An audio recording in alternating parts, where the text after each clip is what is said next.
Bismillahirrahmanirrahim. Assalamualaikum warahmatullahi wabarakatuh. Alhamdulillah bertemu lagi dengan saya Kang Irfan wong Cirebon.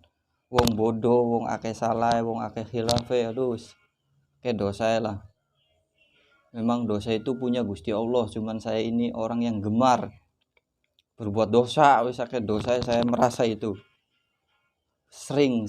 Oh, bukan sering lagi, hampir enggak dina wis lah. Orang yang bodoh, orang yang banyak kesalahannya, penuh kesalahannya, penuh hilaf, lupa, itu tempatnya saya ini. Hatinya yang masih kotor, angel dibersihin, bisa angel lah gitu. Makanya belajar, jangan jauh dari ulama, jangan jauh dari ustadz dan para kiai, agar kita selalu mendapatkan nasihat. Ketika kita jauh dari nasihat, hati kita akan tertutupi dan lama-lama akan mati. Kolbun mayitun, kolbunya mati, sulit dinasehati, sekarape dewek, uripe wis angel. Jadi jangan sampai kita ini terlalu larut-larut dalam dunia ini. Dunia iki wis sedelat uripe lah, ora suwe, cuman mampir sebentar. Jadi yang sebentar ini kita manfaatkan yang sebaik-baiknya. Aduh, aja sampai kesasar. Wis cukup ning dunia urip blenak, ning akhirat aja blenak pindo we. Cukup di dunia bae. Mongkonon para sedulur.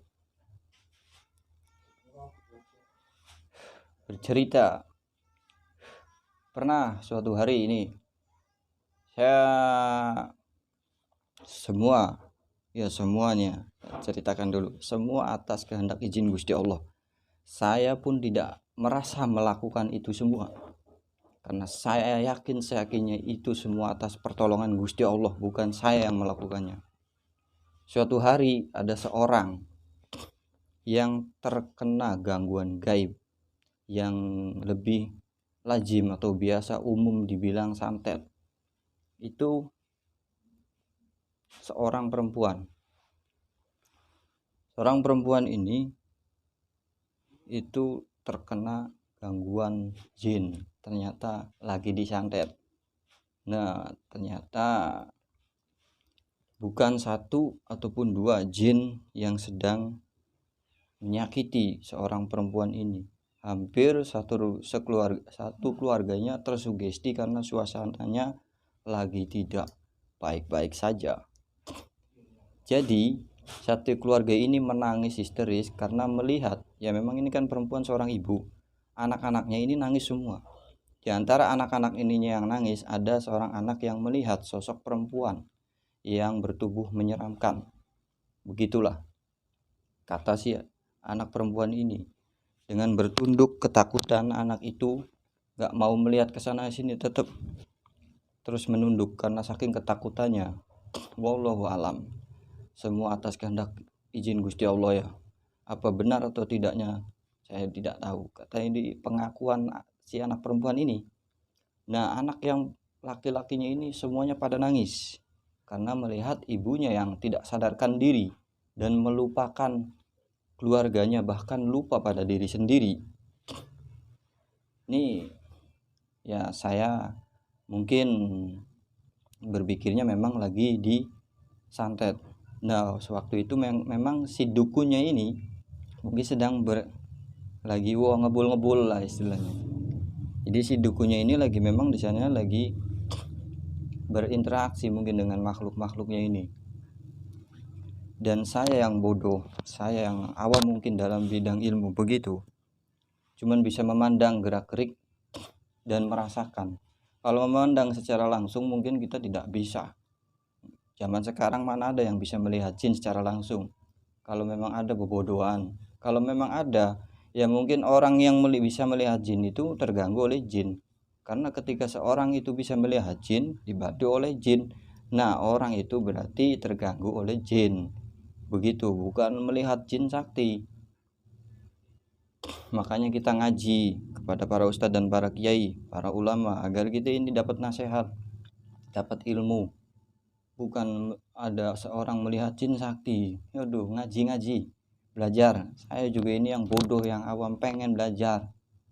Begitu, jadi jangan salah pengertian, jangan salah paham para sedulur. Oke, lanjut cerita. Seorang perempuan ini terus menjerit kesakitan dari ujung ubun-ubun ini sampai ke kaki. Semuanya merasakan sakit. Yang dia lihat hanya sosok makhluk jin yang menyeramkan. Dia tidak sadarkan diri, melupakan anaknya dan bahkan melupa pada diri sendiri. Istilahnya entah keadaan itu lagi apa ya, mungkin sukmanya keluar, entah itu gimana saya nggak tahu. Wallahu alam. Yang jelas pas saya lihat orang ini sudah nggak jelas kondisinya, istilahnya udah menjerit ketakutan, ya bukan menjerit ketakutan dan kesakitan. Yang pertama perut naik turun, jadi menggelembung gitu, buah. Dan kakinya katanya kesakitan seperti di lantai, dan kepalanya seperti banyak yang seperti dipalu katanya, seperti banyak yang lemparin, banyak yang mukulin begitu. Setelah saya mencoba untuk menetralisir ibu ini, ternyata memang banyak sekali energi yang ya lumayan kuat. Dibilang lumayan kuat lah, memang jin itu kuat, tapi kalau lebih kuat iman manusia, kalau lebih kuat jin itu akan kalah. Ketika kita selalu mengingat Allah, beriman kepada Allah, jin itu nggak bakal kuat. Makanya orang yang mungkin istilahnya mudah terganggu oleh bangsa jin itu adalah orang-orang yang jauh dari ibadah. Mungkin saya juga sering mengatasi orang-orang yang bukan mengatasi, saya nggak bisa apa, jadi sering menjumpai ataupun bertemu orang terganggu oleh bangsa gaib itu orangnya yang jarang sholat dan jarang beribadah. Jadi ya mungkin mudah sekali terkena gangguan gaib. Oke, kita lanjut cerita. Ternyata pas saya mencoba untuk merasakan dengan izin Allah, saya berdoa, ya Allah, bantulah hamba yang sedang menghadapi suatu cobaan ini. Hamba sedang menghadapi dan hamba mohon pertolongan agar diberikan kekuatan untuk menolong ibu-ibu ini, perempuan ini yang sedang mengalami terkena santet. Itu real kejadiannya luar biasa, istilahnya memang lagi dikerjain oleh si dukun tersebut. Jadi saya mencoba itu lamanya kalau tidak salah 2 jam. Saya mencoba untuk berbagai macam ilmu. Aduh gaya be. Nggak punya ilmu, saya nggak punya ilmu, nggak punya apa-apa.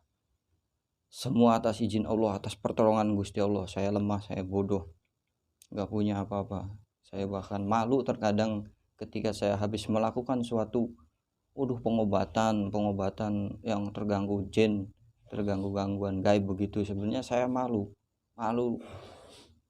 kepada Gusti Allah, malu kepada manusia, dan malu pada diri sendiri. Saya nggak mau dibilang orang sakti, nggak mau dibilang orang hebat begini dan begitu, karena saya tahu semua fitnahan itu akan membuat saya menjadi ujub, ria, takabur, merasa hebat, merasa sakti. Aduh, saya nggak mau pujian, saya nggak mau sanjungan, saya nggak mau terkenal, nggak mau tenar, apalagi jadi artis. Orang pengen wis. Intinya kita saling membantu sesama umat, kita berjuang.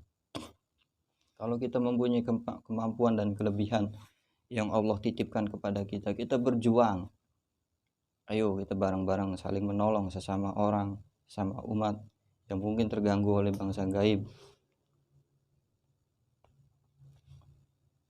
Dan ternyata lanjut cerita, pas coba 2 jam itu ya, tadi kan 2 jam. Ya istilahnya dicoba ke sana ke sini, jas lah. Kalau diceritakan mungkin lama, jadi ya begitu bla bla bla lah.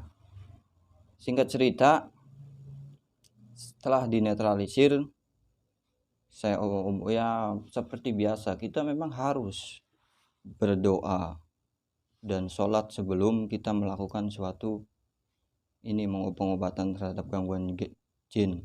Kita mohon izin kepada Allah, mohon perlindungan kepada Allah, mohon pertolongan kepada Gusti Allah, karena kita ini lemah. Jadi jangan buru-buru ketika kita ingin mengobati seseorang, merasa kita ini bisa, itu menyebabkan seorang itu nggak sembuh. Karena kita merasa bisa, padahal segala sesuatu yang menyembuhkan itu Gusti Allah, cuman perantaranya lewat kita begitu. Jadi jangan kita ini salah pengertian, nanti di hati kita timbul takabur, saya kan bisa. Nah, jangan begitu para sedulur. Saya juga tidak merasa itu saya yang melakukannya sedikit pun. Ya walaupun saya ini cuman istilahnya cuman pelantara saja, hakikatnya Gusti Allah yang menyembuhkan. Ya, jadi jangan kita merasa ini hebat, kuat, takabur. Meskipun kita ini orang yang pandai begini, semuanya itu Allah yang memberikan. Walaupun kita memang istilahnya proses berjuangnya harus ada pengorbanan. Ketika sudah kita menggapai ilmu tersebut, ya ajak lalen yang Gusti Allah. Jangan mentang-mentang kita ini udah bisa, kemudian kita ada orang yang begini lalu dimanfaatkan. Jangan ya sedulur, nanti ilmu kita dicabut, kemudian kita cuman membodohi orang, membohongin orang. Karena kita sudah diberikan kesempatan, dikasih kelebihan, malah kita dimanfaatin hal-hal yang tidak, mengkasih sugesti yang berlebihan, menakut-nakuti orang. Itu sesuatu yang mungkin membuat Allah itu tidak ridho kepadamu, dan kemudian ilmu itu dicabut, kemudian kamu cuma tinggal bohong-bohongin orang.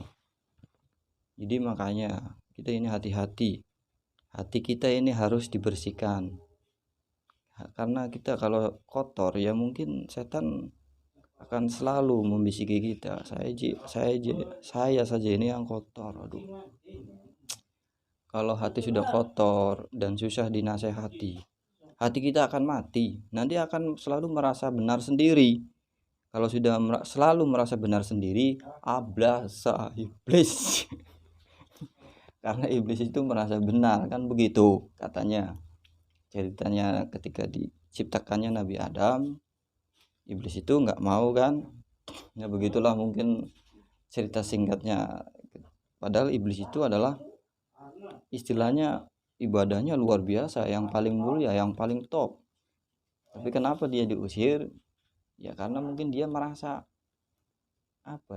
merasa top, merasa nah ini mungkin para kiai dan para ustadz yang lebih jelas untuk menjelaskan soal cerita itu. Jadi dari kita mengambil sedikit pelajaran dari situ. Jadi ketika kita merasa bisa dan sombong, ya kita ini setan. Ya, jadi setan itu ya kita. Jin juga setan yang tidak mau beribadah, kita juga setan yang tak mau beribadah, jauh dari ibadah. Uripe sakarepe dewek, semaunya sendiri. Kita seolah-olah melupakan Gusti Allah, Allah pun akan melupakan kita. Kalau kita tidak, kalau kita melupakan Allah, Allah pun akan melupakan kita. Begitu. Jadi apa prasangka hambanya? Makanya kita ini jangan jauh dari para ulama, ustadz dan kiai, agar kita selalu bisa dinasehati, mendapatkan tausiah, ceramah, hati menjadi terang. Makanan itu bukan hanya jasmania ini ya, rohania, ruh juga butuh makanan. Makanannya zikir, ibadah. Ketika kita gemar berzikir, orang penikmat zikir itu hatinya enak, tenang, tentram. Apalagi di bawah puasa, bisa mengecilkan nafsu, bisa berperang dengan setan yang ada di dalam sini. Bukan setan yang wah menakutkan begitu, bukan. Itu cuma sugesti dari orang aja bahwa setan itu menyeramkan. Sebenarnya yang paling menyeramkan itu kita. Menyeramkan kita perbuatan kita ini yang terkadang iya kan, sampai begini dan begitu, wah pokoknya bla bla bla bla lah. Perbuatan manusia itu kadang di luar batas kewajaran, begini dan begitu, wah banyak lah kasus-kasusnya. Jadi kita inilah yang harus diberesin, yang harus dibenarin. Saya yang kotor, yang ya istilahnya hati saya kotor, banyak kesalahan, banyak sekali kehilafannya. Pengennya, senangnya, gemar berbuat maksiat. Mata ini yang selalu melotot di HP, ada yang memakai telanjang aurat, melotot terus, kan begitu. Itu kita, saya ngakuin itu. Jadi ngaku kita ini banyak kesalahannya. Kita mohon ampun kepada Gusti Allah. Ya Allah, saya ini banyak sekali kesalahan, banyak sekali kekurangan, banyak sekali. Kita ini makhluk yang terkadang merasa tidak ada yang ngasih hidup, padahal Masya Allah kita ini ada yang menghidupkan. Kembali ke cerita orang perempuan itu tadi ya, jadi ada awalnya. Ketika ada santet ya mungkin ada awalnya. Apa yang sedang kita nikmati hari ini itu mungkin adalah hasil-hasil yang sebelumnya. Adanya terjadinya istilahnya hal seperti itu mungkin kan ada sebabnya dulu, karena tidak ada asap kalau tidak ada api. Yang pertama mungkin mulut, kan begitu. Ketika kita tidak bisa menjaga lisan ataupun mulut kita, mungkin kita tidak secara tidak sadar melukai perasaan orang lain. Makanya lidah kita gunakan dengan berzikir, begitu. Kaki kita melangkah di tempat-tempat yang penuh dengan orang-orang yang dekat dengan Gusti Allah. Jadi langkah kita harus bermakna. Di masjid, di tempat majelis, begitu. Pandangan kita harus selalu pandangan yang bagus, memandang para ulama, para ustadz. Luar biasa itu. Hati kita terus berzikir kepada Allah, tangan kita menyantuni anak yatim. Ada sedikit harta, ayo kita kasih anak yang yatim. Kita bantu orang yang mungkin kurang. Memberikan tidak harus kaya. Apa kita harus menunggu kaya? Kalau nggak kaya-kaya gimana? Jadi nggak amal-amal. Aduh, caprak wae. Jadi orang yang terkena santet ini, waktu itu dengan izin Allah sembuh, dan ternyata jinnya itu ada 5 raja jin. Bukan saya ngelihat, saya merasakan melalui batinnya. Jadi saya merasakan ada 5. Itu juga saya kewalahan. Dan Allah berikan pertolongan, Allah berikan perlindungan kepada saya. Itu pun ada efeknya, keluarga saya ada yang terkena. Alhamdulillah semua bisa diatasi atas izin Allah dan pertolongan Gusti Allah. Jadi ketika kita terjun mengobati seseorang yang mungkin jin itu kuat, dan jin itu juga bisa melihat keluarga yang ya seperti saya ini. Jadi jin itu akan mencoba mencari keluarganya, dan keluarganya yang diganggu karena dia merasa melawan saya ini nggak kuat, jadi lawan mencari keluarganya, kelemahannya. Begitulah jin. Jadi pas saya lihat ini raja jin yang untuk menyakiti perempuan ini ada 5. Saya mencoba untuk ngobrol dengan izin Allah. Saya mencoba untuk ngobrol. Ya, ngobrol. Saya tidak ingin merusak kalian dan tidak ingin mengganggu kalian jika kalian tidak mau mengganggu bangsa saya manusia. Jika kamu ingin pergi dan tidak menyakiti, saya akan baik-baik saja. Tapi jika kalian terus mengganggu, saya mencoba untuk melawan dengan izin Allah. Dan saya bacakan ayat suci Al-Quran dengan izin Allah, kamu akan terbakar dan kemungkinan hancur. Dan ternyata jin itu bandel dan memang sudah ditugaskan untuk menyakiti orang ini. Ya kita tempur dong. Wah, yes. Alhamdulillah, singkat cerita, jin itu tumbang. Dan akhir daripada perang dengan jin itu, sedikitnya saya diberikan suatu petunjuk sama Allah. Itu saya anehnya ketika saya selesai tempur dengan jin itu, karena memang ini santet ya waktu saya keluarin orang yang terkena santet ini banyak sekali, memang tidak ada paku, tidak ada beling, cuman hanya hawa-hawa yang tidak sedap aja keluar dari mulutnya. Ada gumpalan, entah itu kenapa saya nggak tahu. Saya tidak ingin membahas dan tidak ingin terlalu mengasih tahu ke keluarganya. Intinya dia ingin sehat, selesai. Dan memang saya sukanya begitu orangnya. Badan saya mengatakan ketika saya menyembuhkan ataupun mengobati seseorang, nggak usah banyak cerita. Intinya kita menolong, selesai, tidak usah banyak cerita. Sehat kembali atas izin Gusti Allah. Bukan saya tidak pernah merasa bahwa itu adalah saya yang melakukannya. Singkat cerita lagi, pas selesai menyembuhkan perempuan ataupun ibu tadi, itu ada darah yang sangat baru sekali, baru menetes. Itu berapa tetes ataupun bisa kehitung, ada 7 tetes. Kalau darahnya kucing ataupun darahnya tikus, itu pasti ada jejak kakinya, dan ternyata di situ tidak ada. Ternyata pas saya tanyakan semua, apakah kalian ada yang terluka sehingga mengeluarkan darah? Tidak ada. Dan ternyata mungkin saya sih tidak merasa begini ataupun begitu. Mungkin ini adalah darah daripada si dukun tersebut. Mungkin dukun itu tumbang dan mengeluarkan darah, sehingga Allah berikan petunjuk bahwa mungkin si dukun itu mudah-mudahan tobat dan tidak lagi mau melukai kita, ya istilahnya sesama umat, sama wong lah. Jadi istilahnya begitu. Kita pun waktu selesai itu saya 3 hari badan pada sakit, ya kita kan lewat tenaga dalam. Jadi istilahnya kita tidak ada yang namanya kita setiap hari melawan dukun santet, melawan itu setiap hari gitu, ngaco. Itu saja dululah. Jadi mungkin kalau kurang diperjelas ya mungkin lama ngobrolnya ya. Intinya kita ini, karena si dukun tersebut juga kan istilahnya melakukan suatu ataupun mencari ilmu tersebut itu tidak semudahnya dan cukup lama. Makanya mereka kuat, makanya mereka juga ada pondasi, ada kekuatan dari energi yang mungkin ia kumpulin, dari energi-energi jin lah istilahnya, dari dia menaklukkan jin itu sehingga dia mempunyai prajurit jin. Intinya kan begitu, karena kan mungkin dukun itu apa ataupun mencari ilmunya itu kan di tempat-tempat yang angker. Wallahu alam, saya nggak ngerti juga tentang itu ya. Mungkin setelah saya mencoba mencari, ya istilahnya penyakitnya memang begitu istilahnya. Oh ternyata di sini begitu.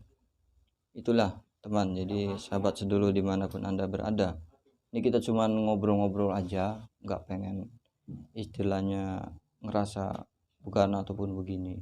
Saya hanyalah orang bodoh, orang yang lemah, orang yang banyak kesalahannya. Saya juga sebenarnya nggak pantas ngobrol-ngobrol seperti ini, karena saya merasa nggak sekolah, nggak mondok. Jadi saya takutnya sok bener ataupun sok nasihati. Saya nggak ada niat ceramah, saya nggak ada niat sama sekali untuk nasihati para sedulur, nggak ada niat. Cuman intinya kita saling belajar aja, kita saling belajar. Barangkali jenengan sedulur ada yang lebih ngerti, ada berpengalaman, kita saling memberikan manfaat. Jadi istilahnya jangan melihat siapa yang berbicara, tapi lihat isi pembicaraannya. Barangkali itu adalah nasihat baik untuk diri kita, karena bisa saja kita ini banyak salah dan khilafnya. Setiap orang bisa menjadi guru ketika kita salah ya. Jadi kita ini nggak selalu kuat, nggak selalu hebat, enggak.